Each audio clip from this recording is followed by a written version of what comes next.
Crime Story. Chester Burge, slum king and murderer.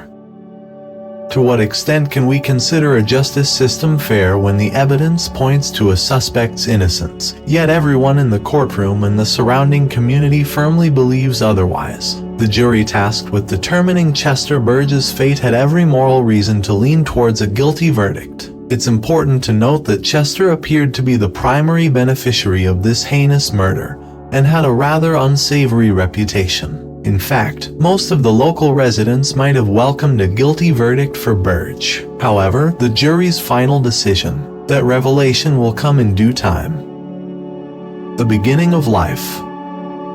Chester Burge entered the world in 1904 in Macon, Georgia. Interestingly, this is the very same town where the renowned beauty and restaurateur Angetta Lyles would be born a couple of decades later. However, Chester hailed from a more humble background. His father, Charlie, worked as a plumber. It's worth noting the persistent rumors that suggested Charlie might not have been Chester's biological father. These suspicions began circulating following a tragic event in 1912 when Charlie met a fatal accident. On his way home from work, he was struck by a car and his injuries were unsurvivable. Charlie's widow, Sally, didn't grieve for her late husband for an extended period. In less than a year, she remarried a man named Ben Durden, who subsequently became Chester's stepfather. First marriage. Burge's need for care was highly improbable, as everyone observed his remarkable independence, intelligence, and entrepreneurial spirit at a young age. Consequently, few were taken aback when he tied the knot in 1922, barely at the age of 18. This marriage marked the onset of his first, but certainly not his last, scandal in Macon. Chester's wife, by the name of Lauren, maiden name Dupree, happened to be 5 years his senior. She later claimed that she wasn't aware of Burge's true age, alleging that he had misled her by adding 3 years to his age. Nevertheless, their marital bond unraveled within a few months, primarily when Lauren discovered that her new husband's primary source of income involved engaging in small-scale usury. She vehemently objected to Chester's involvement in such activities, and her attempts to persuade him to change his occupation proved futile. In the end, she proposed a separation. Interestingly, Burge resisted the idea of a divorce for some unknown reason, leading Lauren to initiate the legal proceedings. During those times, the sole method of obtaining an official divorce required the applicant to prove the spouse's guilt before a jury. The trial was initially set for November 1922. However, due to a peculiar turn of events, it got postponed until June 1923. Just days before the trial, Chester was admitted to a mental institution, a development that raised many eyebrows. Was he insane? Precise details regarding the reasons for his confinement in the psychiatric institution remain elusive, except for his mother's later statement to the newspapers. Chester was a danger to himself and others. Strikingly, the hospital kept no records of his official declaration as mentally ill, nor did any corresponding documentation attest to his recovery or restored mental health. The entire 6-month duration of his stay in the psychiatric facility remains veiled in secrecy, further exacerbated by peculiarities surrounding his release. Astonishingly, all records seemingly vanished, and Burge was discharged without undergoing the customary review by the appropriate commission. This situation draws a curious parallel to Angetta Lyles, who, under equally mysterious circumstances, found herself in the same psychiatric hospital nearly 40 years later, albeit with more pronounced indicators of mental instability. A high-profile divorce. If the decision to send Chester to a psychiatric hospital seemed scandalous, it was either an attempt to evade his loan shark associates or a bid to reconcile with Lauren. But the ensuing trial promised to thrust him into the spotlight. Lauren, determined to secure a divorce at any cost, accused Burge of cruelty and violence. According to Lauren, Chester had coerced her into intimate relations 4 or 5 times a day against her will. During the court proceedings, she testified, stating, "I implored him to leave me alone, and he callously disregarded my feelings, insisting I fulfill my marital obligations." To substantiate her claims, she presented the testimony of a doctor who attested to Lauren's curved spine, suggesting that this condition could potentially lead to discomfort during intimacy, particularly if it occurs too frequently. Chester, naturally, refuted these allegations and argued that, even if he had made such demands, they couldn't legally be classified as abuse. Ultimately, the jury deemed his behavior abusive and granted the couple a divorce. Second marriage. However, Chester's bachelorhood didn't last long. In 1924, just a year later, he wed the gentle and accommodating Mary Kennington, a farmer's daughter who resided in the rural outskirts near Macon. It remains uncertain whether Mary was aware of Chester's background, but the evidence suggests she likely wasn't. Regardless, their marriage proved far more harmonious than Chester's previous union. It appeared that Burge had found contentment as he readily embraced the countryside. Mary's father bestowed a generous piece of land as a dowry, and the couple embarked on the journey of running a poultry farm.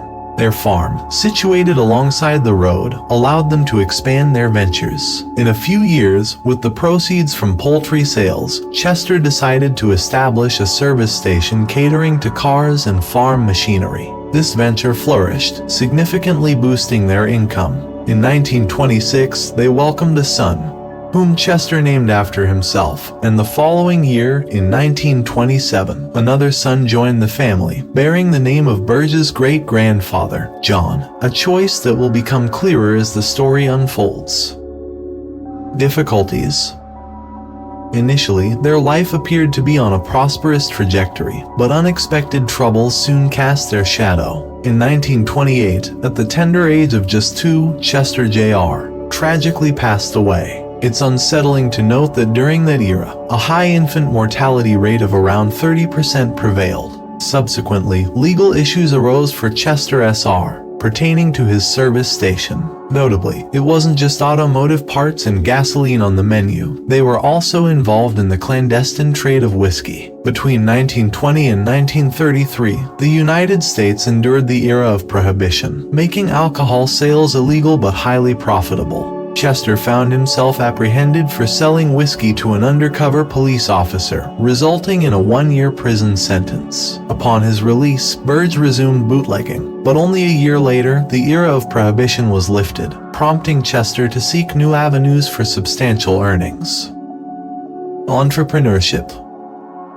His choice gravitated toward real estate, although he faced a minor predicament. Legally, he was ineligible to own houses or land due to his non-recognition as a competent individual following his stay in a mental institution. In the eyes of the law, Burge still bore the label of incompetence, considering the lucrative income generated by the poultry farm and service station. Coupled with the wealth he amassed from bootlegging, Burge initiated a strategy of acquiring inexpensive, aging properties, registering all such holdings under Mary's name. Mary played no role in property management. Chester conducted all dealings, displaying a shrewd acumen, unreservedly exploiting tenants and scrimping on property maintenance. Furthermore, in his pursuit of wealth, he entered into quasi-legal agreements with his tenants, where he assumed the dual roles of seller and mortgagee for the properties. These peculiar mortgage agreements ensured that a single missed payment would result in the property's forfeiture to Chester, irrespective of the amount already paid by the buyer. Notably, Burge deliberately targeted less educated Americans as property buyers, aiming to make them more susceptible to his fraudulent schemes. This practice so alarmed Chester's attorney that he covertly cautioned potential buyers about the risks associated with purchasing property from this cunning businessman. Expanding influence. Renting out dilapidated houses, often described as slums, and offering exploitative loans brought Chester considerable wealth, but did little to earn him social respect. In a bid to gain some social standing within the community, in 1937, Burge decided to launch a nightclub known as El Dorado. This endeavor did elevate his social status, at least among those who frequented his establishment. Yet, Chester's aspirations extended further. The prominent family in Macon were the Dunlaps, whose lineage could be traced back to the esteemed Captain Samuel Scott Dunlap, renowned for his valiant defense of the town during the Civil War, a legacy that endured through the ages. Chester, it turns out, had a distant kinship to the Dunlaps. Captain Samuel Dunlap had wed the daughter of Chester's great-grandfather, John, the same John after whom Chester named his son. As the fortunes of the Dunlap clan waned, Chester made a move to become a part of their family. In the 1920s and 1930s, most of the Dunlap family members passed away, and by 1939, only 3 sisters, who were the daughters of Captain Samuel Dunlap, remained from the once extensive family. German vacation. It might appear peculiar that someone would opt for a summer vacation in Germany in 1939, but that's precisely what Isla, one of the aforementioned daughters of the late Captain Dunlap, chose to do. Belonging to the upper echelons of American society, foreign affairs held little interest for Isla, and she paid scant attention to the increasingly tense political climate. Complicating matters, Isla was traveling with jewelry valued at over $200,000. Sensing trouble on the horizon, she entrusted her precious gems to the American consul in Dresden, fearing that attempting to transport them across borders would lead to confiscation. She was on the brink of departing Germany. However, fate intervened, and Isla passed away suddenly in July 1939, having lost her second husband in 1934 and without any children. Her substantial inheritance transferred to the Dunlap sisters. Now, they faced the daunting task of recovering the jewelry she had entrusted to the American consul. Trustworthy? The consul firmly declined to entrust such valuable property to a courier, insisting that it be handed over solely to the deceased's closest relatives. Isla's sole near kin were her sisters, Nettie and Clara. Unfortunately, Nettie was already gravely ill, and Clara, while alive, was too elderly and frail to undertake the lengthy and perilous journey. This circumstance presented the golden opportunity that Chester had been eagerly awaiting. By this time, Clara held a favorable view of Burge, thanks to his regular practice of sending her beloved violets each week. So, when the situation arose, Chester volunteered his services, and Clara gratefully accepted. Miraculously, Burge managed to reach Dresden and return before September 1, 1939. When the political turmoil escalated into World War II, he retrieved the entrusted jewelry and journeyed back with it. However, upon his return, he was met with an astonishing revelation, or he skillfully portrayed it as such. The items he had brought back were merely ordinary glassware. Whether Isla had genuinely safeguarded fake jewels with such care or if the original jewelry had been clandestinely replaced by Chester, no definitive answer exists. Personally, I incline towards the latter scenario, but the Dunlap sisters opted to take Burge's word for it. The evidence revealed a stark disparity, with, for instance, a diamond necklace that had been appraised a decade earlier at $60,000 turning out to be worth a mere $61.50. Chester's mission, which had involved a transatlantic journey, seemed entirely futile, but it served as a testament to his loyalty to the Dunlap family. Burge's ambitious aspiration was fulfilled. He was embraced and acknowledged as a legitimate member of the Dunlap lineage. Tragically, Nettie passed away less than 2 months after Isla, leaving Clara Dunlap Badgley as the sole surviving member of the original Dunlap family. Over the subsequent years, Chester continued to exhibit gestures of affection towards her, consequently gaining her favor. He primarily employed his newfound position to isolate her from acquaintances and relatives. Testament.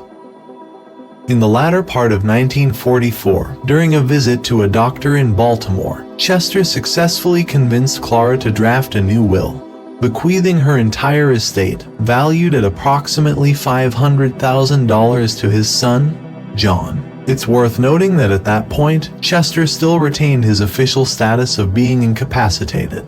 However, the real reason behind his reluctance to revert to a normal status became apparent. Burge inadvertently revealed his motive one day at his club, stating that he feigned mental instability to evade the military draft and avoid being deployed to the front lines, as the United States had recently entered World War II. According to the terms of the new will, the entire estate would be held in trust for Mary until John reached the age of 35. The will was signed on January 11th, and, rather unexpectedly, on January 14th. Despite the assistance of a trusted physician and friend of Chester, Clara Dunlap Badgley passed away. Given the peculiar timing, rumors inevitably circulated, insinuating the possibility of foul play. Nevertheless, it's important to note that Clara was already quite advanced in years and had been suffering from an extended illness, making her demise somewhat anticipated. Struggle for the inheritance. The most critics could assert was that the doctors had advised Clara against consuming alcohol, yet she persisted in drinking several martinis daily, even on the day of her demise. By now, you've likely deduced the supplier of these renowned best martinis in America. Indeed, it was none other than former bootlegger Chester Burge. Nonetheless, Clara had passed away, and the medical examiner attributed her death to natural causes. Nevertheless, the terms of the new will left virtually no one, aside from the Burge family, content. Clara's prior will, crafted in 1939 after Nettie's passing, had bequeathed her estate to numerous charitable organizations and a few distant relatives who were unenthusiastic about relinquishing such a substantial sum.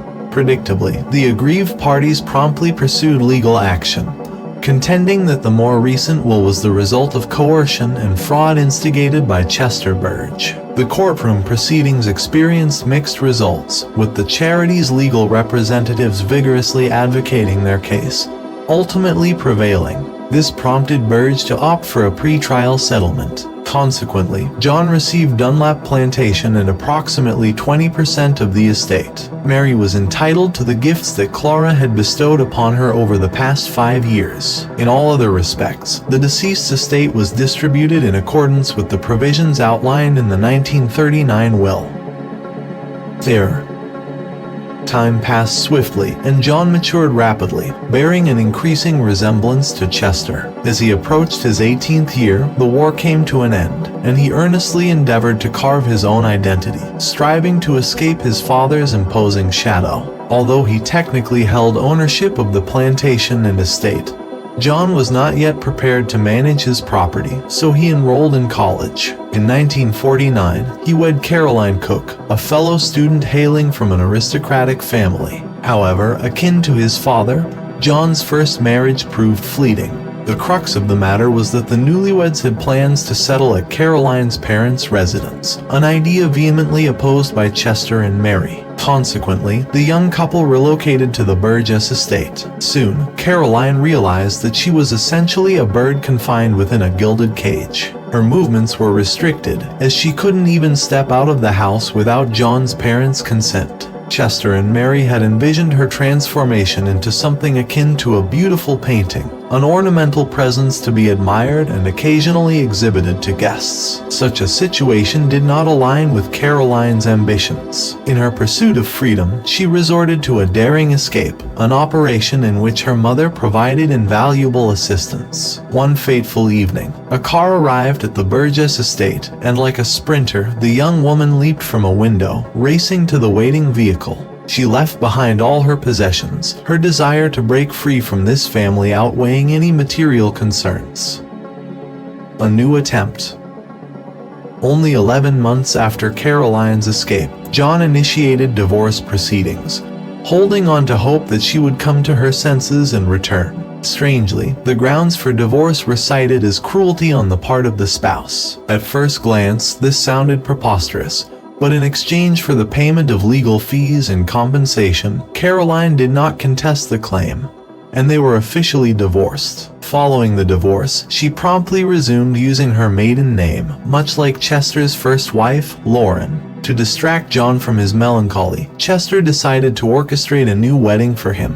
He set his sights on the granddaughter of some friends, a young woman named Anne Guerin, who had come to Macon to visit her grandparents. The two were introduced to one another, but no immediate romantic connection transpired. In fact, Anne was not particularly fond of John and had no intentions of marrying him. However, her polite demeanor with the Burges led them to believe she was agreeable to the idea. When Anne's mother learned of John's divorce, she vehemently opposed the match. Being familiar with the Burge family, Chester and Mary managed to persuade Anne's grandmother, Anne Olson, for a brief period, arguing that it was time for her granddaughter to secure a great husband. Yet, once the Burges revealed the full extent of their plan, it became evident that it resembled more of a scheme to coerce Anne into marrying John. Recognizing the perilous situation, Anne Olson assisted her granddaughter in escaping. Ironically, another one of John's romantic involvements concluded with a woman fleeing from him and seeking refuge with her parents, a getaway executed by hopping into a waiting car. Life was getting better. In 1952, John eventually entered into his second marriage. He selected Jo Lynn Scott as his life partner, following a similar principle as his father's, choosing a cooperative and unassuming young woman. Recognizing their prior misjudgment, Mary and Chester purchased a separate house for the newlyweds and granted them their independence. While John lacked his father's financial acumen, the family didn't lead a lavish lifestyle but managed comfortably. Over time, the couple welcomed 2 children, a son and a daughter. Unfortunately, their son, whom John, much like his father, named John, was diagnosed with a severe illness that demanded costly treatment. Upon learning of this unfortunate circumstance, Chester agreed to cover the child's medical expenses, but with one condition: the boy had to reside with him and Mary. Consequently, John was effectively raised by his grandparents. Chester's mother, Sarah, also took up residence in their opulent household, complete with a chef and chauffeur. Hidden inclinations. Chester, as described by acquaintances, displayed a disliking for individuals with darker skin. But paradoxically, he predominantly employed servants of such background. These employees were often individuals on parole from prison. In 1957, he hired a man by the name of Louis Roosevelt Johnson to serve as his chauffeur. Louis was a remarkably intelligent and well-educated individual who had recently been released on parole after serving time for a murder committed in 1948. As the years passed, Chester's notoriety in Macon continued to grow, and it wasn't solely due to his violent temper and unscrupulous business ventures. Whispers and rumors began circulating throughout the town regarding secretive gatherings held at his nightclub. It was rumored that the establishment transformed into a scene reminiscent of Sodom and Gomorrah after nightfall. This wouldn't have been a significant concern if Burge had limited his interactions to women.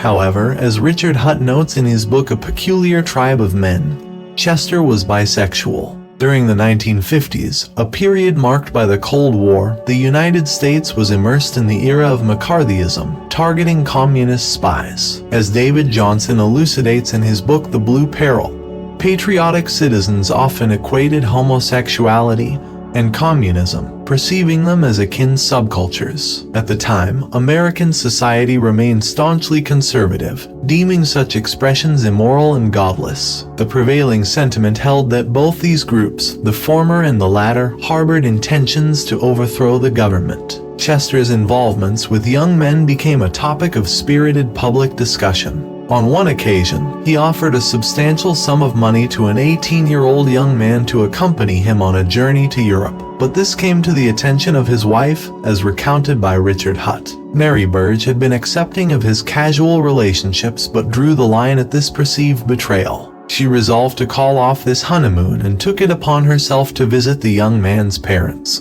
who were unaware of the impending trip, leading to the cancellation of the cruise. For the first time in their more than 30 years of marriage, Mary publicly thwarted her husband's capricious desires. However, Chester wasn't one to easily let go of a grudge. New troubles.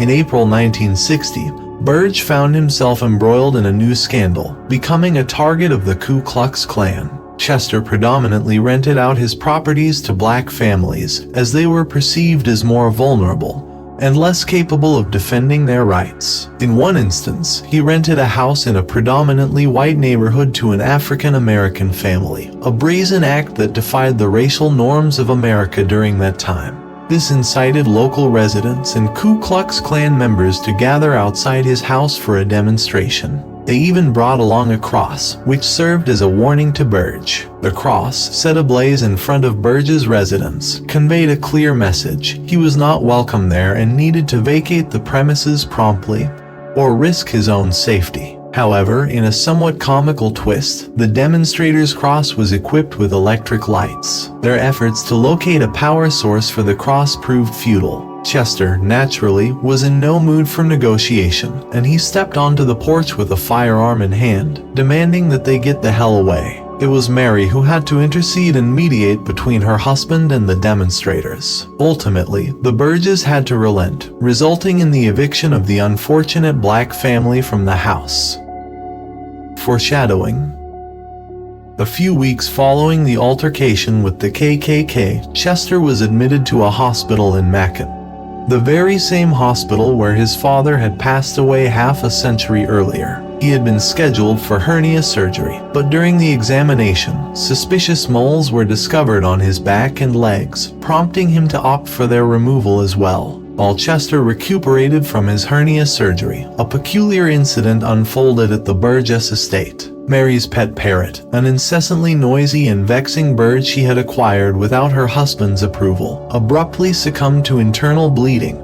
Despite no apparent cause for this demise, Mary was deeply affected by this event. During a visit to the local grocery store earlier that month, she shared her despondent mood and somber feelings with the grocer, Rex Elder. Almost as if presaging her own fate, she paid the family's bill a month in advance, a deviation from her usual end-of-month payments, and left the store. Regrettably, if she indeed sensed impending danger, it did not prove to be of help. On the morning of May 12th, Jessie Mee Holland, the Burgesses' cook, saw John off to school, and then went upstairs to check on why her mistress had not yet risen. She found Mary lying lifeless on the bed. She had passed away. Evidence. The police and reporters swiftly arrived at the scene. In contrast, Chester only learned of his wife's demise from the noon news broadcast on the radio. Eager to return home, the doctors granted his request, transporting Burge directly to the house in an ambulance. Upon his arrival, Chester examined the premises and informed the police that his wife's 2 diamond brooches and approximately $5,000 in cash were missing. Mary still had a diamond ring on her finger. The killer had nearly torn her finger trying to remove it at any cost. While the police initially characterized the incident as a murder arising from a bungled robbery, there were peculiar aspects to the case. For instance, a diamond necklace valued at $25,000, often seen in photographs with Mary in the family album, lay untouched in a desk drawer just a few meters from the deceased woman's body. Furthermore, the cause of death itself, asphyxiation, occurring while the assailant was positioned behind the victim, hardly aligned with the narrative of a failed robbery. The case appeared considerably intricate. Suspects. In short order, the family's cook, Jessie Mee, Louis Roosevelt's chauffeur, and 3 of Chester's tenants who had recently voiced complaints against him were apprehended. All those detained were of African American descent, and as a result, the police bypassed formal charges or legal representation, opting instead to incarcerate them. Strangely, the Ku Klux Klan members who had been present outside Chester's house a few weeks earlier, poised to lynch him on the spot, were not even considered as suspects. Initially, newspapers depicted the incident as a mere robbery, but soon the media began to speculate when they discovered the peculiarities surrounding the case, particularly the parrot's death, which could have signaled danger to Mary, and the confinement of the family dog in the basement on the night of the murder. All signs pointed toward a meticulously planned homicide. Arrest. A week later, Chester placed a newspaper advertisement, offering a $5,000 reward for any information pertaining to his wife's killer. On that same day, he found himself under arrest. The police expedited Burge's arrest upon learning of his plans to vacation in Europe in June. Given his ongoing status of being under psychiatric observation, they had the authority to detain him without filing formal charges for up to 10 days. However, within a week, Chester was formally charged with the murder of Mary. The police contended that they could establish his presence in the house on the night of the murder, despite his recovery from surgery. For his defense, Chester retained the same legal team that had successfully prevented the execution of poisoner Angetta Lyles 2 years prior. They advocated for his release, underscoring the prosecution's shortage of substantial evidence against Burge. As the authorities lacked a truly compelling case at that point, they were compelled to levy another charge against Chester. Indeed, what the prosecutor presented before the grand jury on June 6, 1960, proved to be a significant shock to the public and a bonanza for the media. Chester Burge was indicted for unlawful sexual relations with his black chauffeur, Louis Roosevelt. Line of defense. Chester's legal team consented to represent him solely in the murder case while vehemently decrying the sodomy allegations as a clear attempt to tarnish their client's reputation and influence the trial. Upon obtaining access to the case file, which they had to acquire through cunning tactics and bribery since during that era, defense attorneys only gained access to evidence during the trial. They were able to scrutinize the evidence in the possession of the police. The sole piece of evidence indicating Chester's presence at the crime scene was a fresh fingerprint discovered on a door that had been wiped clean the day before the murder. It is important to note that Chester was hospitalized at that time and, following the sequence of events, could not have been present in the house. As the trial commenced, the jury, having been apprised of this meager evidence, deemed it insufficient to convict him of murder, resulting in a verdict that declared the murder had been committed by an unidentified person. Chester's legal team sought to leverage this initial finding to secure his release on bail, but the judge opposed this request. The course of the trial. Around the same time, Chester faced another setback. During the legal proceedings concerning Mary's will, the IRS took an interest in her financial matters. It came to light that she had concealed her true income and owed more than $342,000 in unpaid taxes. Considering that Chester had already paid the lawyers around $50,000, this was a substantial blow to his finances. However, it seemed that the defense team was worth every penny invested. In their opening statement, they acknowledged that Chester was far from a perfect man but vehemently asserted that he could not have committed murder. The defense emphasized that Chester's arrest had been driven by public pressure, as there was no concrete evidence against him. Simultaneously, they admitted to a strained relationship between Chester and Mary, insinuating that the prosecutor, in the absence of any evidence, was still striving to put Burge on trial. In summary, this significantly undermined the prosecution's case. The decisive blow was the forensic evidence indicating that Mary had resisted and scratched her assailant during the murder.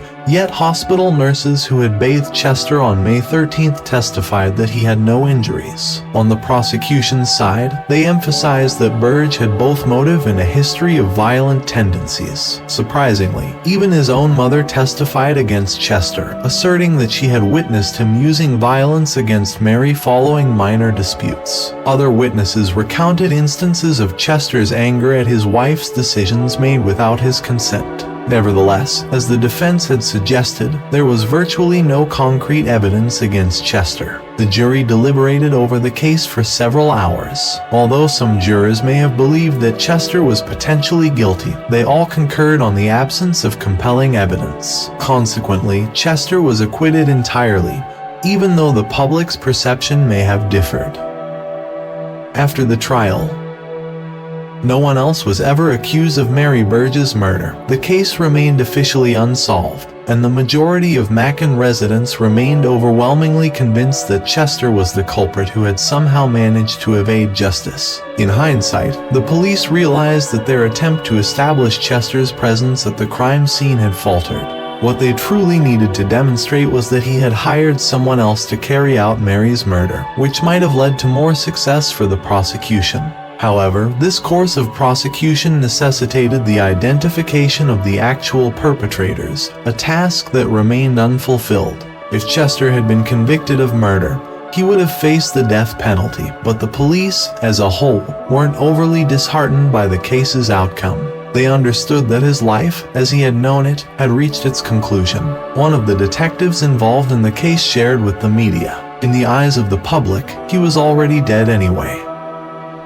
The second case. The first trial was a victory, but Chester still faced a charge of unlawful association with his chauffeur. In that era, most states in America punished this with a 90-day detention and a $250 fine. But the lasting stigma and social ostracism faced by those convicted under this statute were the most significant consequences. Following the conclusion of the first trial, Chester intended to return to the mansion where Mary had met her demise, but he couldn't bring himself to do it. After all, his wife had left the house and most of the property to their son. John had taken advantage of his father's absence and had already moved into the family mansion. Even upon learning of Chester's acquittal, John still refused to communicate with his father and denied him access to the house. Along with the inheritance, John also retained his own son. Chester never saw his grandson, John, again. Consequently, Burge left town and sought refuge with a friend, one of the few individuals who stood by him during his time of need. He spent 2 weeks there, during which Chester attempted to secure legal representation. This proved to be more challenging than he had anticipated, as few attorneys were willing to defend a man facing such allegations. Details of the hearing.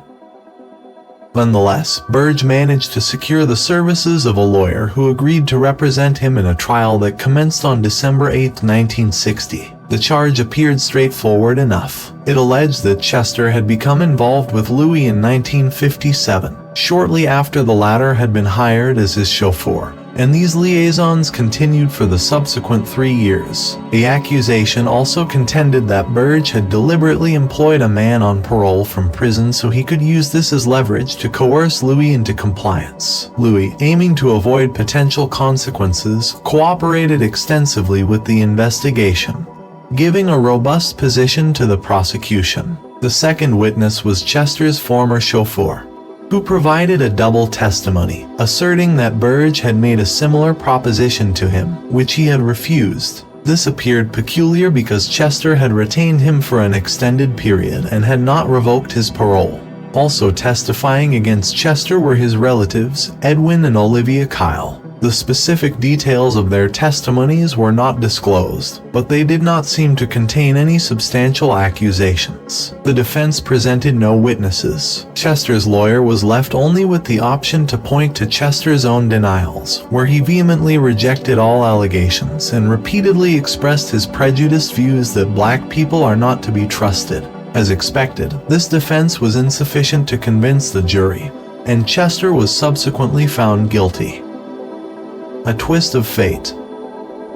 During his closing statement, Chester revealed that he was suffering from tuberculosis and his health was steadily deteriorating.